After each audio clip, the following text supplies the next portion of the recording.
जय श्री कृष्ण। आगे का वर्णन अध्याय 2 श्लोक 36। अनुवाद। तुम्हारे शत्रु अनेक प्रकार के कटु शब्दों से तुम्हारा वर्णन करेंगे और तुम्हारी सामर्थ्य का उपहास करेंगे। तुम्हारे लिए इससे दुखदाई और क्या हो सकता है। तात्पर्य। प्रारंभ में ही भगवान कृष्ण को अर्जुन के अयाचित दयाभाव पर आश्चर्य हुआ था और उन्होंने इस दयाभाव को अनार्योचित बताया था। अब उन्होंने विस्तार से अर्जुन के तथाकथित दयाभाव के विरुद्ध कहे गए अपने वचनों को सिद्ध कर दिया है। श्लोक 37। अनुवाद। हे कुंती पुत्र, तुम यदि युद्ध में मारे जाओगे तो स्वर्ग प्राप्त करोगे, या यदि तुम जीत जाओगे तो पृथ्वी के साम्राज्य का भोग करोगे। अतः दृढ़ संकल्प करके खड़े हो और युद्ध करो। तात्पर्य। यद्यपि अर्जुन के पक्ष में विजय निश्चित न थी, फिर भी उसे युद्ध करना था, क्योंकि यदि वह युद्ध में मारा भी गया तो वह स्वर्ग लोक को जाएगा। श्लोक 38। अनुवाद। तुम सुख या दुख, हानि या लाभ, विजय या पराजय का विचार किए बिना युद्ध के लिए युद्ध करो। ऐसा करने पर तुम्हें कोई पाप नहीं लगेगा। तात्पर्य। अब भगवान कृष्ण प्रत्यक्ष रूप से कहते हैं कि अर्जुन को युद्ध के लिए युद्ध करना चाहिए, क्योंकि वह उसकी इच्छा है, क्योंकि वह उनकी इच्छा है। कृष्ण भावनामृत के कार्यों में सुख या दुख, हानि या लाभ, जय या पराजय को कोई महत्व नहीं दिया जाता। दिव्य चेतना तो यही होगी कि हर कार्य कृष्ण के निमित्त किया जाए। अतः भौतिक कार्यों का कोई बंधन फल नहीं होता। जो कोई सतोगुण या रजोगुण के अधीन होकर अपने इंद्रिय तृप्ति के लिए कर्म करता है, उसे अच्छे या बुरे फल प्राप्त होते हैं। किंतु जो कृष्ण भावनामृत के कार्यों में अपने आप को समर्पित कर देता है, वह सामान्य कर्म करने वाले के समान किसी का कृतज्ञ या ऋणी नहीं होता। भागवत में कहा गया है, जिसने अन्य समस्त कार्यों को त्याग कर मुकुंद श्री कृष्ण की शरण ग्रहण कर ली है, वह न तो किसी का ऋणी है और न किसी का कृतज्ञ, चाहे वे देवता, साधु, सामान्य जन अथवा परिजन, मानव जाति या उसके पितर ही क्यों न हो। इस श्लोक में कृष्ण ने अर्जुन को अप्रत्यक्ष रूप से इसी का संकेत किया है। इसकी व्याख्या अगले श्लोकों में और भी स्पष्टता से की जाएगी। श्लोक 39। अनुवाद। यहाँ मैंने वैश्लेषिक अध्ययन द्वारा इस ज्ञान का वर्णन किया है। अब निष्काम भाव से कर्म करना बता रहा हूँ, उसे सुनो। हे पृथा पुत्र, तुम यदि ऐसे ज्ञान से कर्म करोगे तो तुम कर्मों के बंधन से अपने को मुक्त कर सकते हो। तात्पर्य। वैदिक कोश निरुक्त के अनुसार सांख्य का अर्थ है विस्तार से वस्तुओं का वर्णन करने वाला, तथा सांख्य उस दर्शन के लिए प्रयुक्त मिलता है जो आत्मा की वास्तविक प्रकृति का वर्णन करता है, और योग का अर्थ है इंद्रियों का निग्रह। अर्जुन का युद्ध न करने का प्रस्ताव इंद्रिय तृप्ति पर आधारित था। वह अपने प्रधान कर्तव्य को भुलाकर युद्ध से दूर रहना चाहता था, क्योंकि उसने यह सोचा कि धृतराष्ट्र के पुत्रों अर्थात अपने बंध बांधवों को परास्त करके राजभोग करने की अपेक्षा अपने संबंधियों तथा स्वजनों को न मारकर वह अधिक सुखी रहेगा। दोनों ही प्रकार से मूल सिद्धांत तो इंद्रिय तृप्ति था।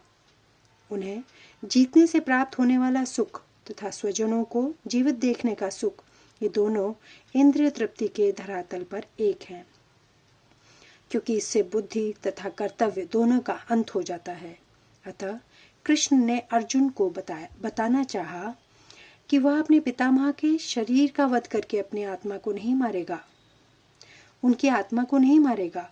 उन्होंने यह बताया कि उनके सहित सारे जीव शाश्वत प्राणी हैं। वे भूतकाल में प्राणी थे, वर्तमान में भी प्राणी रूप में हैं और भविष्य में भी प्राणी बने रहेंगे, क्योंकि हम सब शाश्वत आत्मा है। हम विभिन्न प्रकार से केवल अपना शारीरिक परिधान यानी कि वस्त्र बदलते रहते हैं, और इस भौतिक वस्त्र के बंधन से मुक्ति के बाद भी हमारी पृथक सत्ता बनी रहती है। भगवान कृष्ण द्वारा आत्मा तथा शरीर का अत्यंत विशद वैश्लेषिक अध्ययन प्रस्तुत किया गया है और निरुक्त कोश की शब्दावली में इस विशद अध्ययन को यहाँ सांख्य कहा गया है। इस सांख्य का नास्तिक कपिल के सांख्य दर्शन से कोई सरोकार नहीं है। इस नास्तिक कपिल के सांख्य दर्शन से बहुत पहले भगवान कृष्ण के अवतार भगवान कपिल ने अपने माता देवहूति के समक्ष श्रीमद् भागवत में वास्तविक सांख्य दर्शन पर प्रवचन किया था। उन्होंने स्पष्ट बताया है कि पुरुष या परमेश्वर क्रियाशील है और प्रकृति पर दृष्टिपात करके सृष्टि की उत्पत्ति करते हैं। इसको वेदों ने तथा गीता ने स्वीकार किया है। वेदों में वर्णन मिलता है कि भगवान ने प्रकृति पर दृष्टिपात किया और उसमें आणविक जीवात्माएं प्रविष्ट कर दी। ये सारे जीव भौतिक जगत में इंद्रिय तृप्ति के लिए कर्म करते रहते हैं और माया के वशीभूत होकर अपने को भोक्ता मानते रहते हैं। इस मानसिकता की चरम सीमा भगवान के साथ सायुज्य प्राप्त करना है। यह माया अथवा इंद्रिय तृप्ति जन्य मोह का अंतिम पाश है और अनेकानेक जन्मों तक इस तरह इंद्रिय तृप्ति करते हुए कोई महात्मा भगवान कृष्ण यानी वासुदेव की शरण में जाता है जिससे परम सत्य की खोज पूरी होती है। अर्जुन ने कृष्ण की शरण ग्रहण करके पहले ही उन्हें गुरु रूप में स्वीकार कर लिया है। फलस्वरूप कृष्ण अब उसे बुद्धि योग या कर्म योग की कार्यविधि बताएंगे जो कृष्ण की इंद्रिय तृप्ति के लिए किया गया भक्ति योग है। यह बुद्धि योग अध्याय 10 के 10वें श्लोक में वर्णित है, जिसमें इसे उन भगवान के साथ प्रत्यक्ष समर्पण बताया गया है जो सबके हृदय में परमात्मा रूप में विद्यमान है, किंतु ऐसा संपर्क भक्ति के बिना संभव नहीं है। अतः जो भगवान की भक्ति या दिव्य प्रेमा भक्ति में या कृष्ण भावनामृत में स्थित होता है, वही भगवान की विशिष्ट कृपा से बुद्धि योग की यह अवस्था प्राप्त कर पाता है।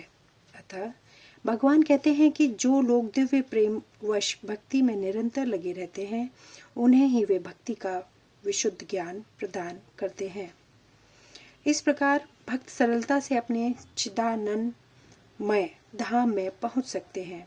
इस प्रकार इस श्लोक में वर्णित बुद्धि योग भगवान कृष्ण की भक्ति है और यहाँ पर उल्लिखित सांख्य शब्द का नास्तिक कपिल द्वारा प्रतिपादित अनिश्वरवादी सांख्य योग से कुछ भी संबंध नहीं है।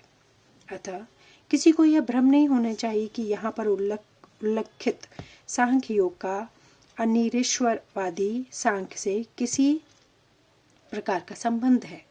नहीं, उस समय उसके दर्शन का कोई प्रभाव था और न कृष्ण ने ऐसी ईश्वर विहीन दार्शनिक कल्पना का उल्लेख करने की चिंता की।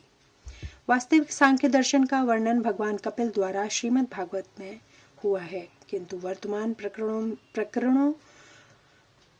प्रकरणों में उस सांख्य से भी कोई सरोकार नहीं है।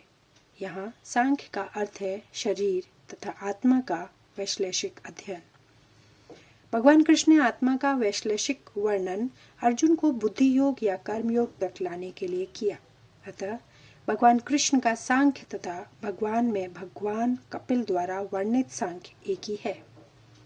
ये दोनों भक्ति योग हैं। अतः भगवान कृष्ण ने कहा है कि केवल अल्पज्ञ ही सांख्य योग तथा भक्ति योग में भेदभाव मानते हैं। निसंदेह अनीश्वरवादी सांख्य योग का भक्ति योग से कोई संबंध नहीं है। फिर भी बुद्धिहीन व्यक्तियों का दावा है कि भगवत गीता में अनीश्वरवादी सांख्य का ही वर्णन हुआ है। अतः मनुष्य को यह जान लेना चाहिए कि बुद्धि योग का अर्थ कृष्ण भावनामृत में पूर्ण आनंद तथा भक्ति के ज्ञान में कर्म करना है। जो व्यक्ति भगवान की दृष्टि के लिए कर्म करता है, चाहे वह कर्म कितना भी कठिन क्यों न हो, वह बुद्धि योग के सिद्धांत के अनुसार कार्य करता है और दिव्य आनंद का अनुभव करता है। ऐसी दिव्य व्यवस्था के कारण उसे भगवत कृपा से स्वतः संपूर्ण दिव्य ज्ञान प्राप्त हो जाता है और ज्ञान प्राप्त के लिए अतिरिक्त श्रम किए बिना ही उसकी पूर्ण मुक्ति हो जाती है।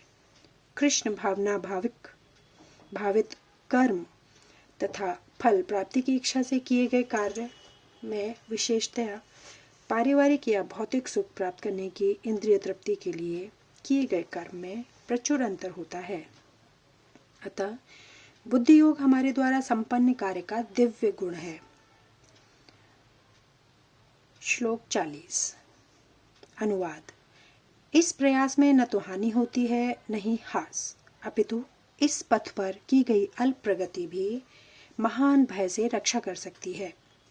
तात्पर्य, कर्म का सर्वोच्च दिव्य गुण है। कृष्ण भावनामृत में कर्म का इंद्रिय तृप्ति की आशा न करके कृष्ण के हित में कर्म करना।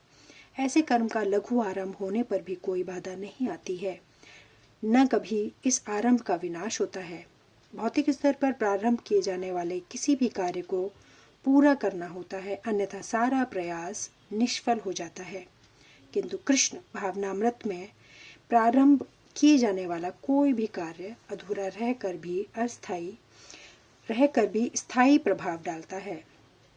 अतः ऐसे कर्म करने वाले को कोई हानि नहीं होती, चाहे वह यह कर्म अधूरा ही क्यों न रह जाए। यदि कृष्ण भावनामृत का 1% भी कार्य पूरा हुआ हो तो उसका स्थायी फल होता है। अतः अगली बार 2% से शुभारंभ होगा।